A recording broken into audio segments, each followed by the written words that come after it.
En el video anterior habíamos comentado las teorías modernas de la inteligencia y habíamos terminado con el modelo de Stenberg. En esta segunda parte de la clase vamos a continuar con la conceptualización de Stenberg y vamos a ver algunos ejemplos concretos.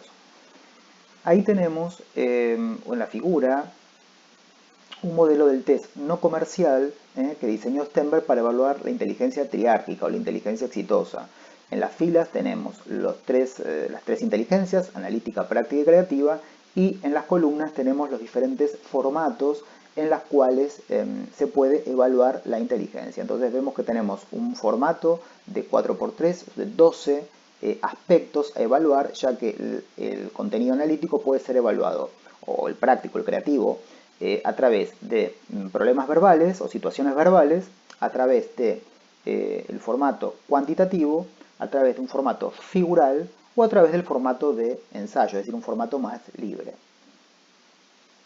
Bueno, lo que hace el hincapié que hace Stenberg es básicamente más hacia el final de los 90, y es donde formaliza su teoría exitosa de la inteligencia. Él da bastante hincapié en lo que sería la inteligencia práctica, ya que la inteligencia analítica fue bastante desarrollada por los autores del CI. Él solo a la inteligencia analítica le agrega los componentes, que serían los procesos para monitorear las soluciones, identificar los problemas y monitorear las soluciones. Es una teoría de los procesos básicos, básicamente la teoría esta componencial o la de la inteligencia analítica, muy vinculada a la concepción del CI.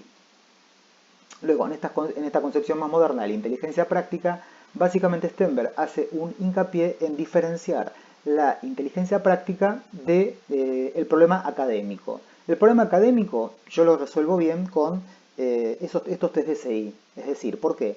Vamos a ver las diferencias entre uno y otro, entre los problemas de la vida cotidiana, es decir, los prácticos, y los problemas vinculados al CI. Bueno, en primer lugar, en la formulación, los problemas académicos están bien definidos.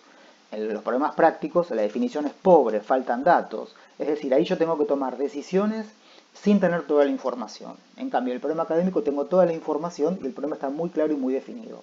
En cuanto a las respuestas, el problema académico posee solo una respuesta correcta, que es conocida a priori. Hay una posibilidad sola, que la respuesta sea correcta o incorrecta.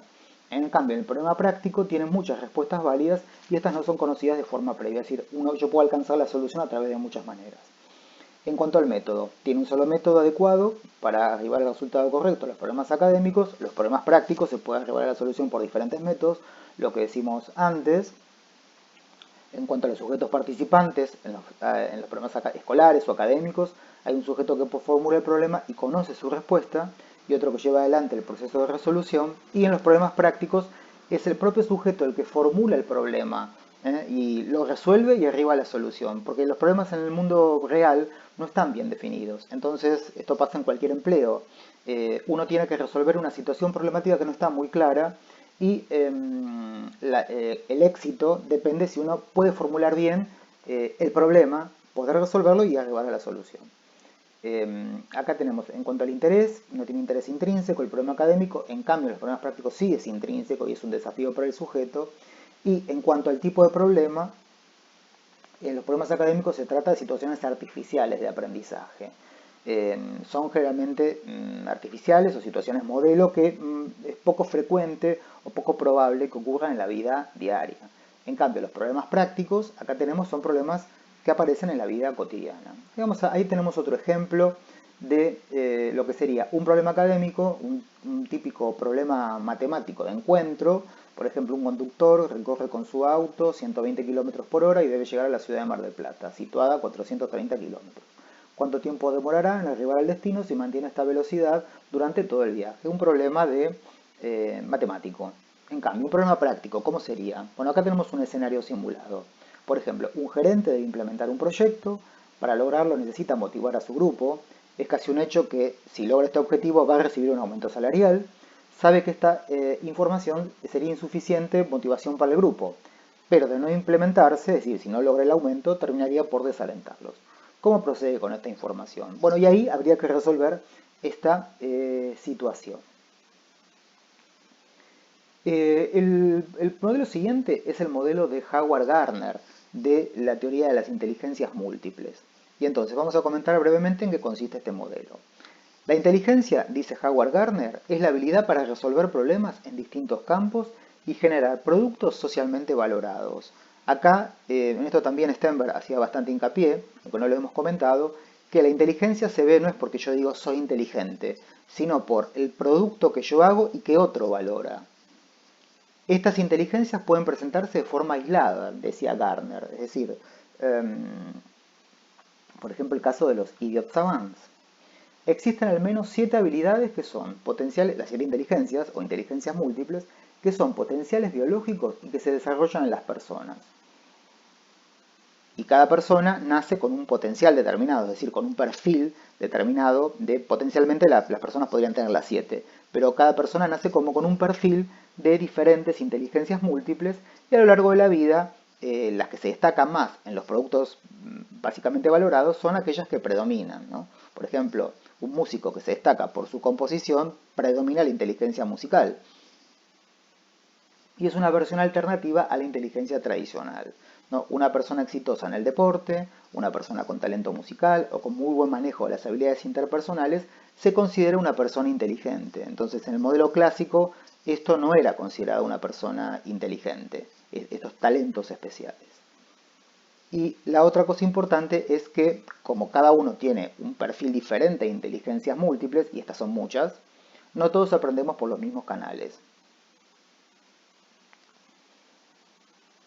Entonces, otro postulado de Stenberg, de Gardner, perdón, las inteligencias pueden cambiar, es decir, no son fijas. Son entrenables hasta cierto grado. Si se validan indirectamente a través de las producciones sociales, lo que dijimos, y trabajan juntas de manera compleja. Y para poder lograr un determinado objetivo, una tarea, se requieren varias inteligencias. A pesar de que pueden aparecer individualmente, como dijimos en el caso de los idiot savants, se requieren varias inteligencias para poder resolver una tarea. La Escuela del Futuro, dice Gardner, en una de sus últimas obras, básicamente debería tener en cuenta estas inteligencias múltiples, ya que la escuela clásica se focaliza en la inteligencia clásica, que sería la inteligencia lingüística, la verbal, la matemática, el razonamiento cuantitativo, etc. Y las inteligencias un poquito más modernas, la escuela del futuro, la escuela clásica no la toma en cuenta y la escuela del futuro la debería tomar en cuenta. Entonces, las 7 inteligencias tipo, que son las inteligencias base, con las cuales sustenta el modelo Gardner, y luego después le agrega más inteligencias, pero este es el modelo base, tenemos la inteligencia lingüística, la lógico-matemática y la espacial. Acá tenemos estas tres, son 3 inteligencias múltiples, pero como vemos, si recordamos las concepciones clásicas de la inteligencia, estas 3 forman parte de la concepción clásica de la inteligencia, o diferentes factores de la inteligencia, o habilidades mentales primarias, están estas inteligencias, la lingüística, razonamiento numérico, matemático, lógico-matemática y la espacial. Bueno, y acá las otras 4 que siguen, sí, estas son un poco más modernas, y los test clásicos o la concepción clásica de la inteligencia ya no las toma en cuenta, ¿no? La inteligencia corporal kinética, ¿no? La habilidad para comprender el cuerpo y poder desarrollar cuestiones a través del cuerpo, por ejemplo, una bailarina de ballet, una persona, un jugador de fútbol, alguien que tiene mucho entrenamiento en la inteligencia corporal y un rendimiento acabado en esto. La inteligencia musical, talento para ejecutar la música, las piezas musicales. Y acá las últimas 2 son, creo, las más interesantes para estudiantes de psicología, la interpersonal y la intrapersonal.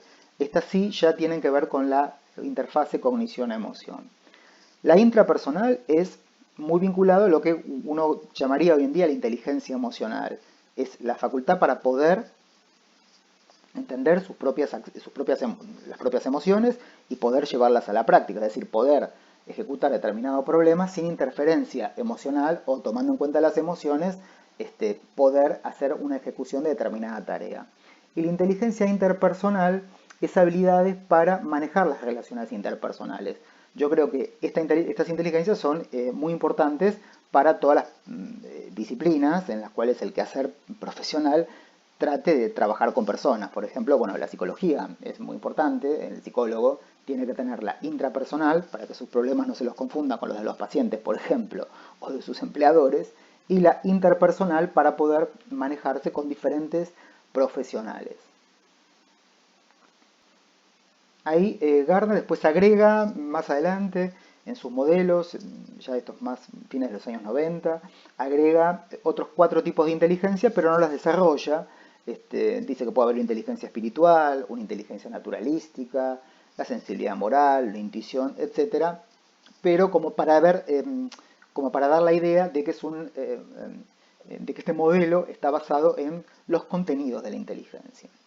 Bueno, y ahí para ir finalizando, ahí tenemos, ahí les diseñé un cuadro con diferentes componentes de la inteligencia. Ahí tenemos en la primera columna los diferentes tipos de inteligencia. Tenemos las primeras 5 componentes centrales: sistemas simbólicos, sistemas neurobiológicos, factores evolutivos, formas que valoriza la cultura y estados finales. Así que, por ejemplo, vamos a escoger uno al azar. Por ejemplo, la inteligencia lógico-matemática, el componente central es la habilidad de razonamiento.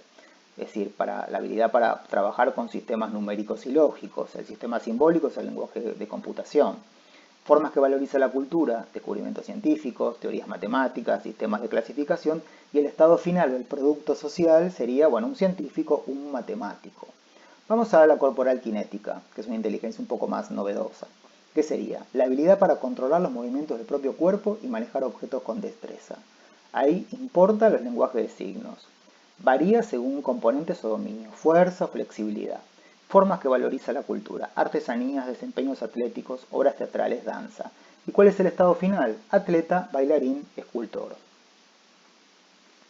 Y ahí vamos a ver, por ejemplo, la intrapersonal, acceso a los sentimientos o emociones propias, conocimiento de las propias fortalezas y debilidades que estuvimos comentando. Hay formas que valoriza la cultura, sistemas religiosos, teorías psicológicas, y acá el estado final sería psicoterapeuta o líder religioso. Y la interpersonal sería capacidad para responder de manera adecuada a los estados de ánimo y motivaciones de los demás. Y acá las formas finales serían consejero o líder político.